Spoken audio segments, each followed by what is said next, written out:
MaiKanez, she's got that flow. Frying dreams on the stove, you know. Curtains dancing to the windows too. Welcome to another video. This is At Home with MaiKanez. If you're here for the first time, welcome, and if you're a returning subby, thank you very much for coming back. And today I've got another thrift flip. At this point, guys, I am the queen of thrifting. At this point, please, somebody declare me the queen of thrifting, because like what? Let me just show you what I got in this thrifting trip that I went on a couple of days back. It was the most successful thrifting trip that I've ever been on this year. Yeah, let me show you what I got. So first, I got these salad spoons. Can you see that? These are vintage. They're called vintage blue willow something salad spoons, and I just love the blue and white. If you are following thrifting, you will know that blue and white, it's actually very chic right now. So I'm going for a very cottage vibe, so this is going to fit in very well. I love it. Got this 10 rand for the set. What's my name? You can't handle like me at a thrift shop. Try. And the next thing is my favorite thing to buy at thrift shops: books. So I got this coffee table book. It's called Southern Africa, Land of Beauty and Splendor. I don't like the colors on the cover. They don't really speak to me much. But when you're buying books for decorating, guys, here is a tip for you. Always check if it's a book with a cover like this. These ones that come with a dust cover. Just open and check what the actual book inside looks like. And this is what mine looks like. I absolutely love this color. This color is exactly what I'm going for. I already have another one in this color, and I have another one in like a greenish. Yeah, I think I have two that are greenish. Now I have two that are brownish. So this is going to go very, very well with my decor coffee table books. I think this one I'm going to put it on the end table, which is going to go very well with the next thing that I bought, which is this. Guys, I'm buying antique silver now. Antique silver. Look at this, guys. Look at this. Look at this. I need to try this. Yeah. But see this? This is what it looks like. So this is an antique silver snack tray. So you can serve snacks in here, peanuts, whatever, sweets. That's, if you want to serve that, you can put this on your coffee table. What I'm going to do with this, the vision is, this is going to sit on my entry table and be a catch-all tray. I wanted a catch-all tray for my keys and stuff, and this is how it's going to sit. It's going to sit very well with this book that I got, like this, on my entry table. Can you see the vision? The vision is coming together. The vision is coming together. The third thing that I bought was this pedestal tray. I love pedestal trays. And this is just perfect. Perfect shape. But it's in a very, very, very bad condition. It's tarnished, it's scratched, and it looks like this on the inside. I don't know if you can see this, guys, but it doesn't look good. So I'm going to flip this and do something a little different with it. I'll show you just now what I'm doing. the resistance of this thrift trip. Guys, I have been looking for this thing for years now. For years. Because this has lived rent-free in my dreams of hosting a English tea party at home. I can't afford to go do high tea, so I'm going to have high tea at home. And this was the thing that was missing. I have everything else except for this. Ta-da-da-da. Drum roll, please. Oh my goodness, look at this. Guys, if I tell you the prices. Okay, I forgot to tell you the price. Okay, this tray was 10 rand. The book was 20 rand. This one was also 10 rand. And the serving tired tray of my dreams, I got it for 50 rand. Guys, this is a vintage Chromex stainless steel tray. The two tired one is reselling currently for 850 rand. So you can do the maths for yourself how much the three tired one would cost, because obviously this one is bigger. But I bought this entire thing. Guys, when I bought this, I felt like a thief. I felt like a thief because it was too cheap. Too cheap. I got this whole thing for 50 rand, guys. Only 50 rand. I walked out of that thrift shop at speeds that they have never seen before, because I was like, these people are going to realize their mistake and call me back. I am not going to stay here. I'm not going to stay here. I am out. And I was out of there like the flash for 50 rand, guys. Tell me this is not a steal. And also the reason why I know what brand it is, it's because I always Google search everything that I buy from thrift shops to see how much it would cost, especially if it's something beautiful like this. Guys, 50 rand. I still cannot believe this. I still cannot believe it. I am about to have high tea. I am about to have afternoon tea. I'm going to be fancy this year. Okay, I'm going to be fancy. Let's leave it there. Let me show you what I'm doing with this tray. And I will also do a little something with some vases that I thrifted some time back. So I thrifted these vases some time back. If you have watched my first thrift haul, I showed you guys these two that I got also from a thrift shop for 100 rand for both of them. So I bought them because I like the shape, I like the size, but I absolutely hate the color. I once had a thing for orange. That thing is gone, and I don't see myself putting this in my house looking like this. So I'm going to flip this and we'll show you what I'm doing with them with some paint. So stay tuned.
for these ones, what I'm gonna do is I'm gonna spray paint. So I'm still waiting for my tray to dry. I gave it a couple of coats, leaving it to dry in between. So I think to save on time, I'm gonna spray paint this in the meantime. I'm gonna take it outside to spray paint because, well, I don't want the fumes spreading in the house. Whenever you're spray painting, it's always much better to do it outside. So yeah, let's go outside.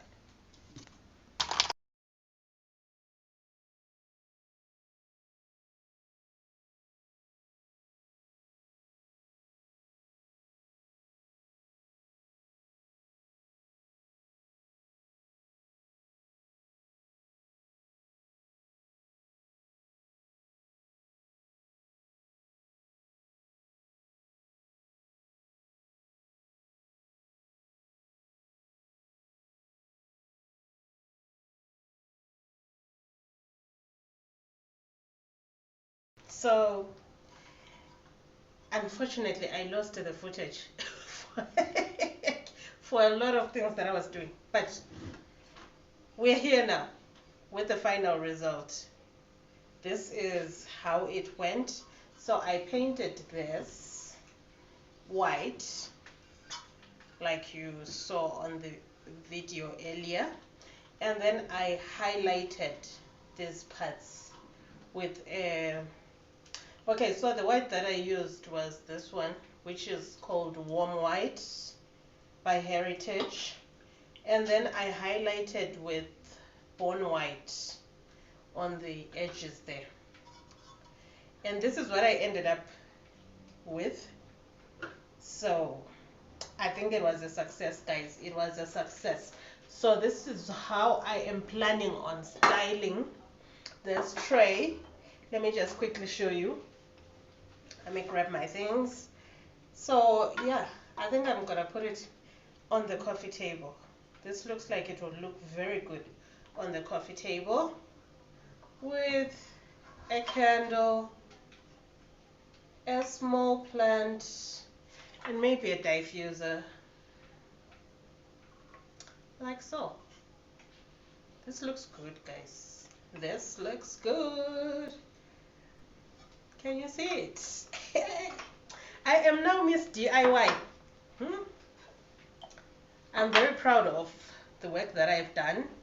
Very, very, very proud of it. I think, however, I'm going to need to seal this so that it doesn't get marks and stuff on it. So I'm gonna look for a wax sealer and seal it. So that is the final outcome for the tray. And then these two. So what happened, guys? While I was spray painting, I ran out of spray paint. Imagine that. In the middle of spray painting, the paint runs out and I was halfway done. So I decided to take this paint, the Bone White, and mixed it with some bicarbonate of soda so that it gives me a textured finish. So this is what it looks like, finished. And I love the color. I love the Bone White. I love the fact that it's not white. It's like a creamish, beigeish white. And I love that. I absolutely adore how it came out. So I was trying out this technique that I usually see people using right here on YouTube of making a textured vase. So this is what we started with. And this is how we ended. This was my inspiration for what I wanted. So I'm going to put the inspiration picture here. And you guys tell me if I ended up with what I was looking for. So if you are seeing marks, I don't know if my camera is good enough for you to see like dark marks. I think this side it's much more pronounced. So after I finished, I went on with that sponge that I was using for painting and put like highlight marks with a brown paint, just so that I can give it like an aged look, so it doesn't look brand spanking new, because I was definitely not going for brand spanking new. So yeah, I did some highlights, kind of a little makeup like makeup effect of putting bronzer on the face so that it casts like shadows or whatever. I don't know. I don't even know these makeup things, guys. So this is, I got some long stem flowers here that I'm going to use. Let me just put them in there and show you the vase with the stems. And guys, tell me in the comment section how well you think I did. Do you think I did well? Or do you think I flunked? I flunked out. Yeah, so tell me guys, what do you think about my project? This is the vase with the stems inside. When I put it down and I place the stems nicely. But yeah, I think I did well, guys. I think I did well. Rate me in the comment section. Out of 10, how do you rate my DIY projects? Out of 10. So yeah, thank you guys. That is my DIY projects from my thrift finds. Yeah. So see you in the next video. Bye bye. This still needs to be taken down. They're still finishing stuff up. They found some surprises in the walls today. They found 2 piles of dog food, which was very weird. We don't have a dog. I don't think the old owners had a dog. We have no idea. So if you have any idea about why there'd be food in the walls, let me know. It's probably been there for decades. And they also found the original